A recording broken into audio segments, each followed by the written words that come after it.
hubul khair. Bisa insya Allah.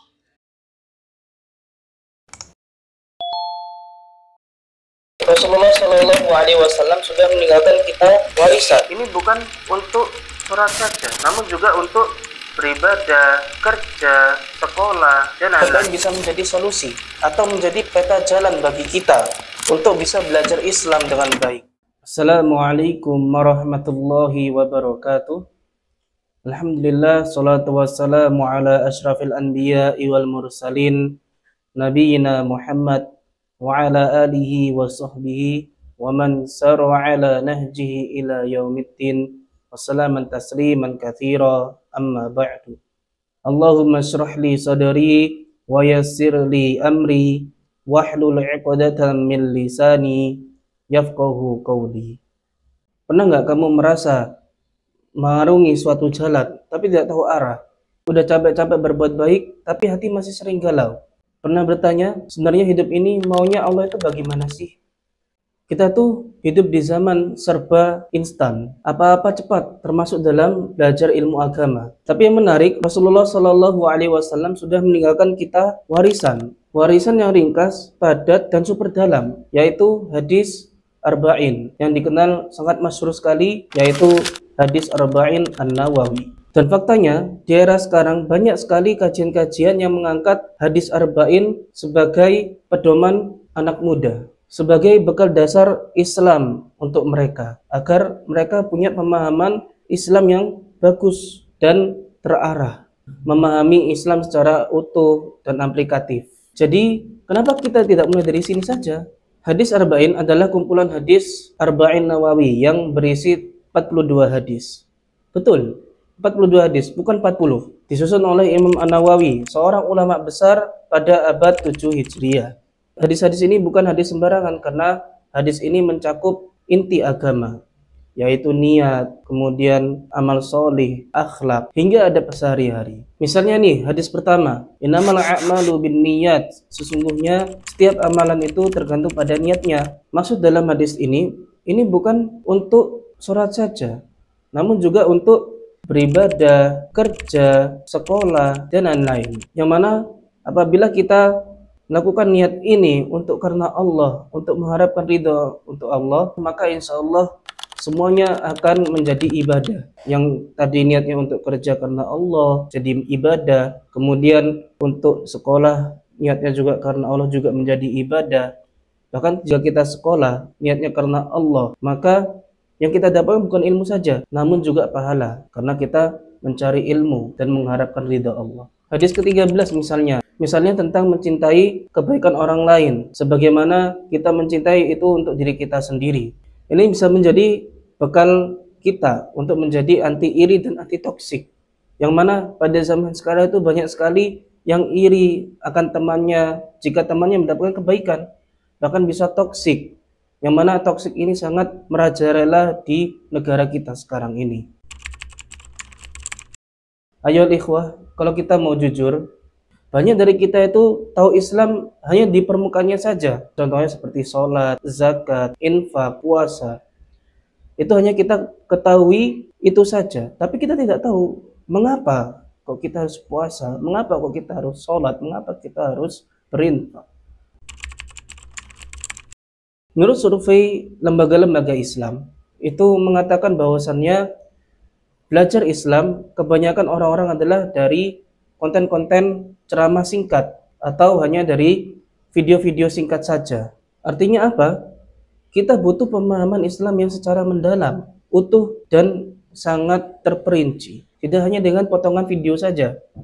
Karena Islam ini perlu pemahaman yang sangat mendalam. Nah, dari sini hadis Arba'in bisa menjadi solusi atau menjadi peta jalan bagi kita untuk bisa belajar Islam dengan baik, dengan terperinci. Kemudian juga kita tidak hanya mempelajarinya dengan permukaannya saja ataupun dengan simpulannya saja, tapi kita juga mempelajari syarahnya secara mendalam, apa maksud dari hadis tersebut. Bukan hanya kita mempelajari teorinya saja, tapi kita amalkan dalam kehidupan kita juga. Coba bayangkan, kalau kita bisa mengamalkan 42 hadis ini, maka insya Allah hidup kita akan lebih terarah, lebih ada maknanya. Karena selain hidup kita lebih bermakna, kita juga bisa menjadi tenang dan hidup kita lebih terarah untuk beribadah kepada Allah Subhanahu wa taala. Karena inti dari semua ibadah ada di dalam hadis ini. Maka hadis ini sangat penting untuk kita pelajari. Tenang, kamu tidak perlu menjadi santri terlebih dahulu. Orang biasa pun yang bukan santri, bahkan pekerja, bahkan orang lain yang berdagang misalnya, bisa menghafalkan atau membaca hadis ini. Yang penting kita, yang pertama adalah membacanya terlebih dahulu, kemudian memahaminya, kemudian kita menghafalkannya jika kita ada waktu, dan jika kita bisa, kita hafalkan. Kemudian yang kedua, tulis insight-nya, jurnal, kemudian kita bagikan di medsos, agar medsos kita itu bermanfaat, membagikan hal yang bermanfaat, dan orang lain pun bisa mengambil faedah dari diri kita. Kemudian yang ketiga, setelah kita membaca dan memahami, bahkan kita menghafalkan hadis tersebut, kita diskusikan dengan teman kita. Daripada kita membicarakan hal yang tidak bermanfaat, ketika kita membicarakan hadis dengan teman kita, mendiskusikan sebuah hadis dengan teman kita, pembicaraan kita menjadi berkualitas dan bermanfaat untuk diri kita dan orang lain.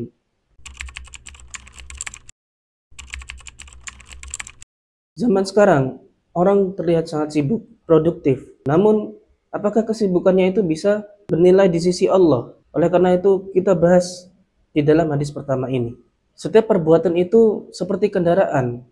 Jika sopirnya niatnya benar, maka insya Allah akan sampai pada tujuannya. Namun, jika sopirnya niatnya salah, maka ibadahnya akan sia-sia. Sebagaimana Rasulullah SAW bersabda, innamal a'malu binniyat wa innama likulli imri'in ma nawa.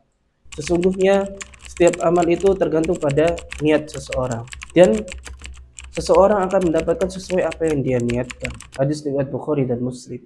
Bayangin saja, orang berpuasa, ada dua orang sama-sama puasa. Yang satu berpuasa karena dia ingin diet, dan yang satu dia berpuasa karena ingin mengharapkan pahala dari Allah. Tentunya apabila kita berpuasa karena Allah, kita akan mendapatkan pahala dari sisi Allah. Namun apabila kita puasa karena diet, maka kita akan mendapatkan apa yang kita inginkan, apa yang kita niatkan. Niat kita diet, maka kita akan mendapatkan dietnya itu. Secara fisik sama, tapi nilainya beda tentunya di sisi Allah. Hadis ini mempunyai posisi yang sangat istimewa. Bahkan Imam Syafi'i mengatakan, hadis ini adalah mencakup dari sepertiga agama. Karena niat itu menyangkut hati, dan hati adalah inti untuk segala amal. Namun hati kita harus dibenahi. Kalau hati kita benar, insya Allah kita akan mendapatkan apa yang kita inginkan, yaitu pahala dari sisi Allah. Namun apabila hati kita salah, maka kita akan mendapatkan sesuai apa yang kita inginkan. Contohnya saja pada sholat. Apabila kita sholat memang karena niatnya karena Allah, maka kita akan mendapatkan pahala di sisi Allah. Namun apabila kita sholat untuk mendapatkan pujian dari manusia dan ingin dilihat oleh manusia, maka amalan tersebut itu menjadi riya. Contoh lain, pada sedekah. Apabila kita bersedekah, insya Allah kita akan mendapatkan pahala dari Allah. Dan insya Allah Allah akan mengganti sedekah kita itu. Namun apabila kita bersedekah dan sedekah itu untuk mendapatkan pujian juga dari orang, maka kita akan mendapatkan pujian dari orang. Dan tentunya kita itu termasuk amalan yang riya. Kemudian contoh yang terakhir, mungkin dengan belajar, kita belajar menghafalkan Al-Quran, belajar ilmu tafsir, belajar ilmu bahasa Arab. Kalau kita niatnya untuk mengajarkannya kepada orang lain, maka kita akan mendapatkan pahala insya Allah. Namun apabila kita belajar hanya untuk mendapatkan ilmu saja, maka kita hanya akan mendapatkan ilmu saja, tapi tidak mendapatkan pahala. Kalau kita niatkan belajar itu juga karena Allah, maka insya Allah setiap kita belajar, setiap kita menghafal hadis ataupun menghafal ayat-ayat Al-Quran, itu akan diniatkan ibadah dan mendapatkan pahala dari Allah. Kita ini hidup di zaman yang serba keren, serba modern, yang mana kita ingin terlihat oleh orang itu keren dan bermakna di mata orang lain. Namun kembali lagi, kita harus mengatur mindset kita melakukan ini untuk apa?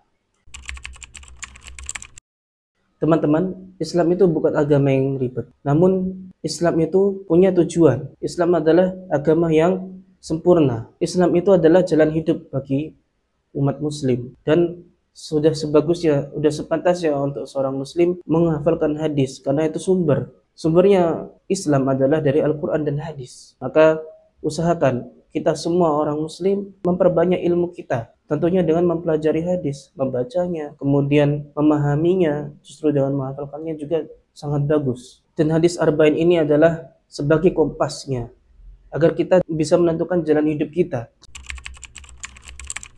Jadi yuk mulai sekarang kita sempatkan diri kita untuk menyelami mutiara ilmu, tentunya ilmu din, yaitu warisan dari Nabi Shallallahu Alaihi Wasallam. Satu demi satu, pelan-pelan tapi istiqomah. Istiqomahanlah yang kita cari. Al-istiqomah itu karamah. Bersemangatlah untuk mencari ilmu hadis. Balighu anni walau ayatin. Sampaikanlah dariku walaupun satu ayat. Dengan kita belajar terus kemudian kita mengamalkan isinya, kita mengajarkannya, walaupun hanya dengan satu ayat, walaupun dengan sedikit, insya Allah itu bisa bernilai besar di sisi Allah. Sekian yang bisa saya sampaikan, kurang lebihnya mohon maaf. Assalamualaikum warahmatullahi wabarakatuh.